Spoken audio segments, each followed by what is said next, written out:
few topics today that I want to cover, and they're both related to the whole overall topic of this conference, macrocosm and microcosm. And I'm going to also relate this presentation to my tomorrow's topic, which is pigments, berries, certain things that are also affecting our gut. But I think that bone broth is one of the buzzwords, especially in the States, that has become hugely popular. And here in Finland, we've been for years doing certain things that we've kind of ripped off from our food culture. So I want to cover certain aspects and certain points of bone broth, and also going to introduce you to certain ideas that I'm pretty sure most of you are not that familiar. But you are not what you eat, but what you digest. And Ben started the conference by talking about microbiome, but the other aspect of our digestive system is the kind of health of your intestinal lining. And I think the bone broth is one of the key tools that people use for that. And this time of the year, especially when it's going to get colder, even than now, I think bone broth is one of those kind of user interfaces that many people can do. It's manageable. And we're going to cover some aspects of that. So if we want to actually absorb nutrients, I think that's very crucial to understand that that's the whole system that we need to put focus on. So it's not just the microbiome and the bacteria that are living inside of you, but also the health of your intestines. So a few points that I want to cover around bone broth. Tomorrow I'm going to talk more about plant domestication and how we've kind of domesticated certain nutrients and color pigments and bitter compounds out of our diet. But we've done that also with animals.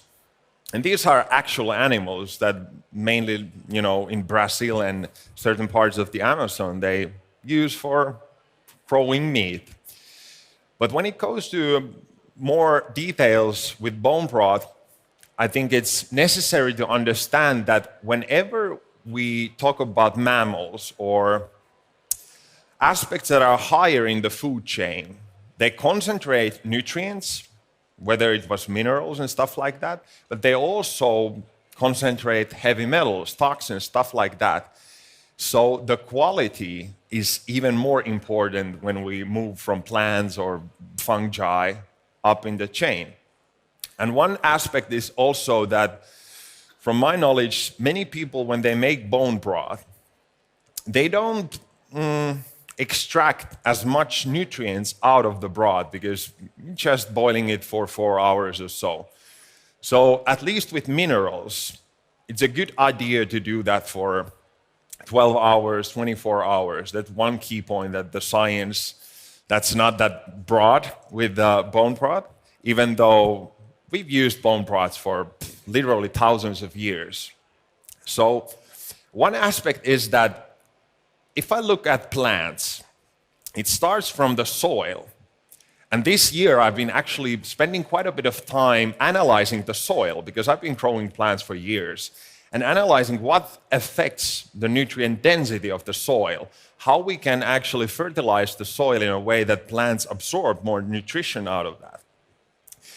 But what plants do, they biosynthesize and distribute certain nutrients to different parts of the plants. So we can simplify it in a way that, for example, the leaves of the plants are much higher in alkaline minerals, calcium, potassium, stuff like that. And the berries or fruits are much more high in, acidic minerals. And what I found kind of interesting in paleo diets and so on, most of the people only eat the flesh part of the animal. So you only get one aspect of the nutrients in that animal. And traditionally, of course, the whole animal is used. So in a sense, I think it's holistic idea to get all the nutrients that plants or the animals are concentrating from the ground. And this is kind of the basic idea. You have high quality bones, and for the taste, I think it's a good idea to roast them before you start boiling them. Both ways go, you can just throw the bones into the water and start boiling them. But if you want to enhance the flavor, it's a good idea to roast them before. And vinegar is mainly there to enhance the bioavailability of nutrients, minerals. But we're going to get a little bit deeper on ideas how we can upgrade the whole idea of broth, and few ideas how I personally do these things during this time of the year. So the nutrients that are present in bones, obviously they contain many things that are very beneficial for our bones, our joints, and also for the gut. So I think for many people, if they get injured, you have joint problems, something like that, then they hear about bone broth. Yeah, it contains all the protein structures that even though they are broken down, mainly, let's say collagens, there is some studies that show they've radioisotope kind of tracked that some of the whole structures of collagens actually go to your joints. So it's not that simple that everything gets broken down to amino acids and then body builds them up. But in a holistic system like a bone in animals, it contains all the cofactors or the synergistic compounds for those parts of our biology also. I don't think that bone broth is that good source of minerals, even though it's often marketed as a good source of calcium or magnesium or so on. But it's much more these compounds that are very healing for your gut lining. And certain people just take, let's say, L-glutamine for the epithelial cells of your gut.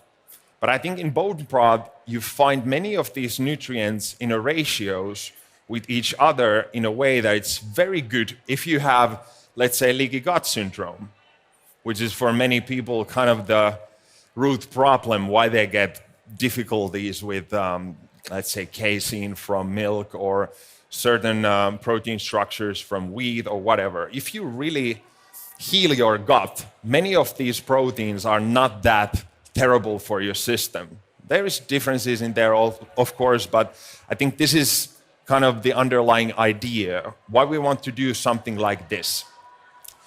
And during this time of the year, what I personally do, I put quite a bit of spices to the broth, which also helps to lower the inflammation in the gut. So for many people, this is kind of a vicious cycle because your gut lining is leaky and the protein structures and stuff like that go into your bloodstream and, keep up the inflammation in your gut, and that affects your skin and your mood and all of these things. But few key ideas if we start to enhance the whole idea, how to make a good broth. And I want to tell a little story. It was probably 7 years ago or so. I worked with one of the chefs from Noma. They have a test kitchen, and Noma is, of course, for some of you who don't know, it's the best restaurant in the world, like 5 years in a row in Copenhagen. And what they started to do, they started to use chaga as a base for these broths. And one aspect is these strong color pigments that we can, in this case, find from these mushrooms. So for you who don't know anything about chaga, it's one of the top herbs in our ecosystem and in northern climate in general. And I think Tim Ferriss' podcast, Four Sigmatic, these things has kind of popularized more and more the idea that we can also benefit and learn a lot from the kingdom of fungi. And now I'm not just talking about chanterelles or stuff like that, but polypores, organisms in ecosystem that concentrate a lot of nutrients, a lot of beneficial compounds that are especially also good for your gut.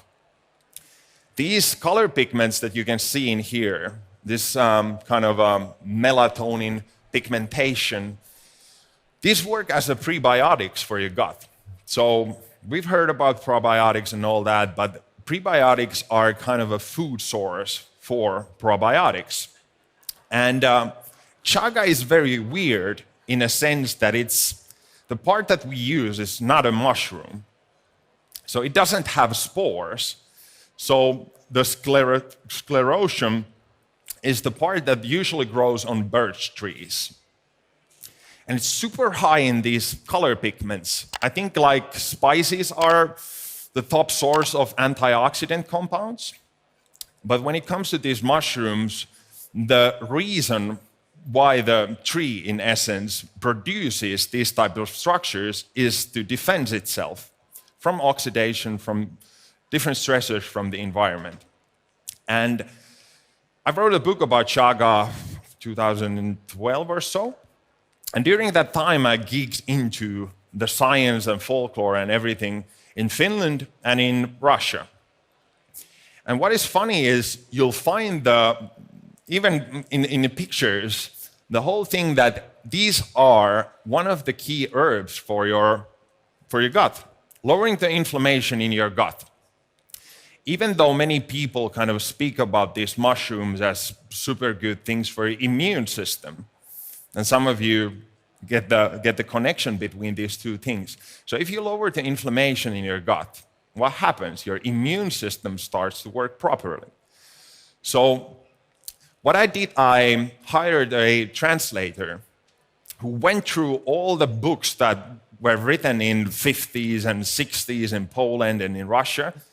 And they have whole books about chaga therapy for autoimmune diseases, for certain skin disorders and stuff like that.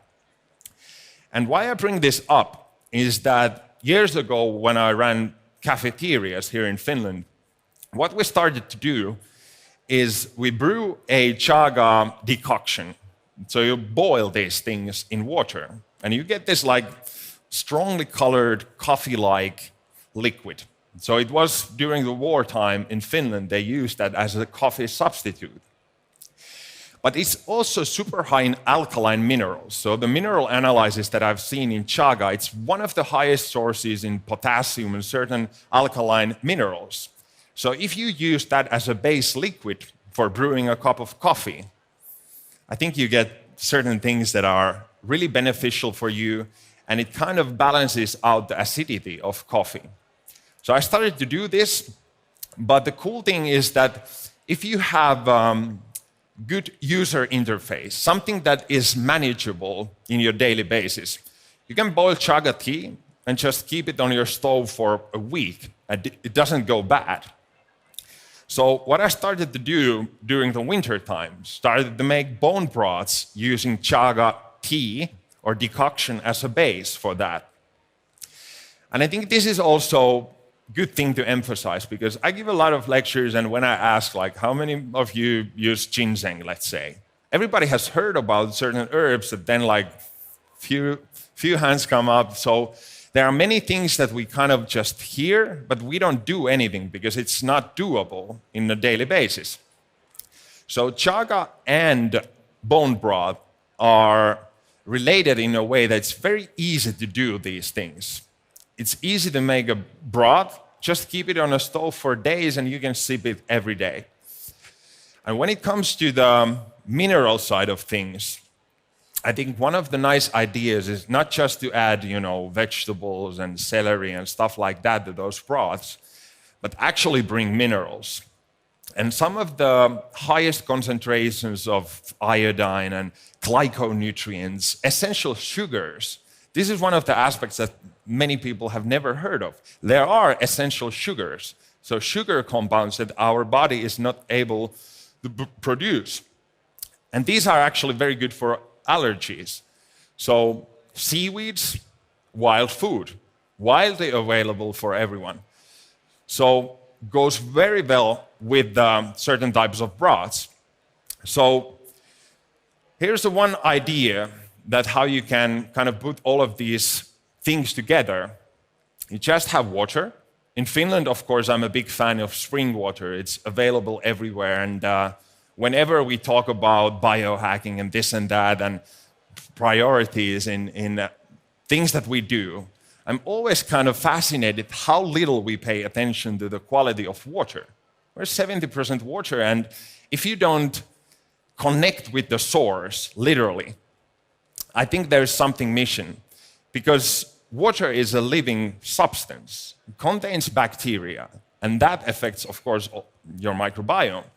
So spring water, some bones, and I'm a big fan of, let's say, reindeer bones, stuff like that that's widely available in here especially.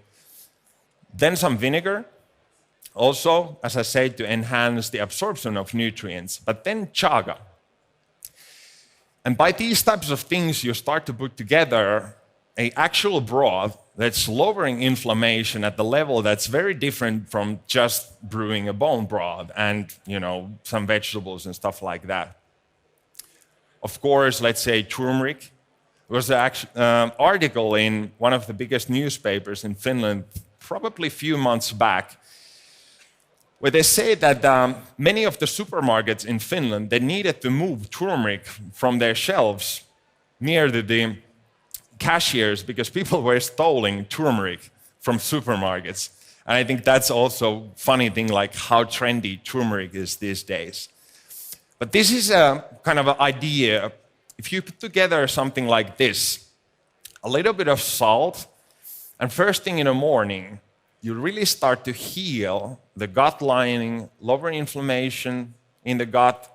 And I would recommend you do that before, drinking coffee, any of that stuff. Some of the thermogenic spices, it just came back from Sri Lanka, and it was funny to do a little research. They get like 10 grams of spices per day. And I think that's very different. Like in Finnish cuisine, people probably get 10 grams of spices in half a year or something like that. So that's one of the key things that we don't use that much. We might, put spices here and there, but the amount is very small.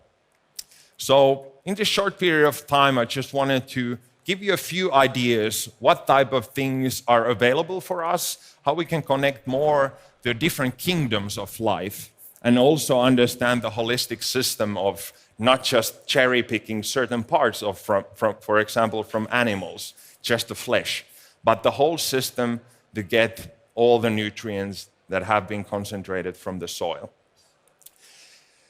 Biomed in here has been now popularizing also the idea of bone broth, and they make ice cubes from reindeer bones, boiling them with spring water, and that's one of the things that I hope all of you guys also check out, because that's even more doable. You don't have to spend that much time brewing the whole thing and when traveling and so on. I think that's very handy.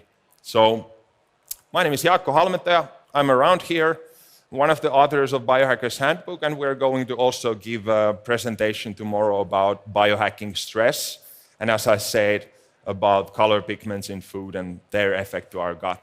But have a great day. Thank you very much.